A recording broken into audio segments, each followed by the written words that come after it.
Train വരാനായിക്കണെന്ന് ഒരു കാക്ക പറഞ്ഞപ്പോൾ ഞാൻ ഫോൺ സൂം ചെയ്ത് നോക്കി. അപ്പൊ ശരിക്കും ട്രെയിൻ വരുന്നുണ്ട്. കേരളത്തെ ട്രെയിൻക്കൊന്നും തീരെ സ്പീഡില്ല കേട്ടോ. അതിന് വേണം നമ്മളെ നോർത്ത് ഇന്ത്യത്തെ മെമ്മൊക്കെ സ്പീഡ് വന്നാണ് നിൽക്കും, സ്പീഡ് എടുത്ത് പോകും ചെയ്യും. ഞാൻ സെഷൻ എടുക്കാൻ പോണ കോളേജുകാർ AC ടിക്കറ്റ് എടുത്തരാന്ന് പറഞ്ഞിട്ടും വേണ്ടാന്ന് പറഞ്ഞത് ജനറൽ എക്സ്പീരിയൻസ് ചെയ്യാനുള്ള ആഗ്രഹം കൊണ്ടായിരുന്നു. നല്ല തിരക്ക് കാണാനുള്ള എക്സൈറ്റ്മെന്റിലൊക്കെ ചെന്നപ്പോ ഈ ട്രെയിനിൽ കുറെ ജനറൽ ഉണ്ട്, അതുകൊണ്ട് തിരക്ക് വളരെ കുറവായിരുന്നു. കേറിയപ്പോ എന്നെ സീറ്റ് കിട്ടിയപ്പോ പകുതി മൂടങ്ങോട്ട് പോയി. ട്രെയിനിലിരുന്ന് എല്ലാവരും ഫോൺ നോക്കുമ്പോഴും പ്രകൃതി ആസ്വദിക്കുന്ന ഈ യുവാവ് ഇന്നത്തെ കേരളത്തിനൊരു മാതൃകയാണ്. കോഴിക്കോട് നിന്ന് തിരക്ക് കൂടിയപ്പോൾ കുട്ടിയെ ഒക്കത്ത് വെച്ചെന്ന ഒരു അമ്മക്ക് സീറ്റ് കൊടുത്തപ്പോൾ പിന്നെ കാസർഗോഡ് വരെ നിൽക്കേണ്ട അവസ്ഥയായിരുന്നു. കുറച്ച് കഴിഞ്ഞൊരു സീറ്റ് കിട്ടിയപ്പോൾ അത് മുഖത്ത് ക്ഷീണം തോന്നിച്ചൊരു ഉമ്മാക്ക് മാറി കൊടുത്തു. നന്മയുള്ളലോ അല്ലട്ടോ, ശരിക്കും നമ്മളത് ചെയ്യണം. ഇക്കനോടത്തുനിന്ന് പുറത്തേക്ക് നോക്കിയപ്പോൾ അഴുക്കുചാല അല്ലാതെ ഒന്നും കണ്ടില്ല. ഇയാള് നാട്ടിലത്തെ വാട്സപ്പ് ഗ്രൂപ്പിന്റെ അഡ്മിനോണ്. കുറെ നേരമായി റൂൾസ് ഉണ്ടാക്കി ഗ്രൂപ്പിൽ ഇങ്ങനെ അയക്കുന്നു. പിന്നെയും തിരക്ക് കൂടിയപ്പോൾ നമ്മളെ സ്ഥാനം ബാത്റൂമിന്റെ അടുത്തായി. ബാത്റൂം ഒന്ന് കയറി കാണാന്ന് വിചാരിച്ച്. പഴയ പള്ളിയിലൊക്കെ ഉണ്ടാവുന്ന അങ്ങനത്തെ ഒരു ചെറിയ സെറ്റപ്പാണ്. വൃത്തിയില്ലെങ്കിലും കണ്ണാടിയൊക്കെ ഉണ്ട് കേട്ടോ. പിന്നെ ഇവിടുത്തെ കൊട്ടത്തളം പ്രത്യേകം എടുത്ത് പറയണ്ട, ഭയങ്കര നീറ്റ് ആൻഡ് ക്ലീൻ. പിന്നെ കണ്ണറ ഇട്ടാക്കാൻ വേണ്ടി ആരോ ഒരാള് ബീഡിക്കുറ്റി ടച്ച് പോയിക്കുന്നത്. പിന്നെ ബാത്റൂമിൽ ഒരു ജനവാതിലൊക്കെ ഉണ്ട്. ബ്രിട്ടീഷുകാരെ കാലത്ത് ഓൽക്ക് കാറ്റുകൊണ്ട് റൂത്താൻ വേണ്ടി ഓല് പ്രത്യേകം സജ്ജീകരിച്ചതാണ്. പിന്നെ ഇന്ത്യൻ ഗവൺമെന്റ് വന്നതിന് ശേഷം ഇത് വെൽഡ് ചെയ്ത് തുറക്കാൻ പറ്റാത്ത വിധാക്കി വെച്ചിട്ടുണ്ട്. നോമ്പ് നോറ്റിട്ട് ഉച്ചക്ക് ഒരിക്കലും ഞാൻ ജനറൽ യാത്ര സജസ്റ്റ് ചെയ്യണില്ല.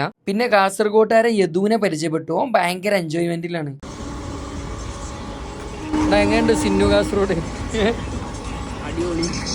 വേറൊരു വയനാട്ടുകാരെ കണ്ണടച്ച് ലുക്കിലിക്കിട്. ഞാൻ ആ കണ്ണട വാങ്ങി ഒന്ന് വെച്ച് നോക്കിയപ്പോ കുണ്ടും കുഴിയുള്ള മുറ്റത്ത് കാപ്പിക്കുരി ഉണക്കാട്ടായിട്ടുണ്ട്. പിന്നെ ഒരു പാവം കുട്ടി വന്നപ്പോ അതിന് പെരുന്നാ പൈസ കൊടുത്ത ഞങ്ങള്. ആ കുട്ടി പാവട്ടോ. പിന്നെ അതിന്റെ ഭയങ്കര കമ്പനിയായി, നല്ല കട്ട ദിവസമായി. ഇന്നത്തെ ടോക്ക് സെഷൻ കഴിഞ്ഞിട്ട് കാസർഗോഡ് നൈറ്റ് ലൈഫിന് ഇറങ്ങുന്നുണ്ട്. അടുത്തൊരു വീഡിയോയിൽ കാസർഗോഡത്തെ നൈറ്റ് ലൈഫുമായി കാണാം. അസ്സലാമ. അപ്പൊ ഒരു കാക്കി പെരിഞ്ചൂടത്ത് തണുത്ത സംഭാരം കൊണ്ട് വന്നിന്. എനിക്കാണെങ്കിൽ നോമ്പുണ്ട്. സിറാത്ത് പാലം കോൺക്രീറ്റ് അല്ലാന്ന് അറിഞ്ഞുകൊണ്ട് തന്നെ നമ്മൾ ആ ഭാഗത്തേക്ക് നോക്കിയതേ ഇല്ല.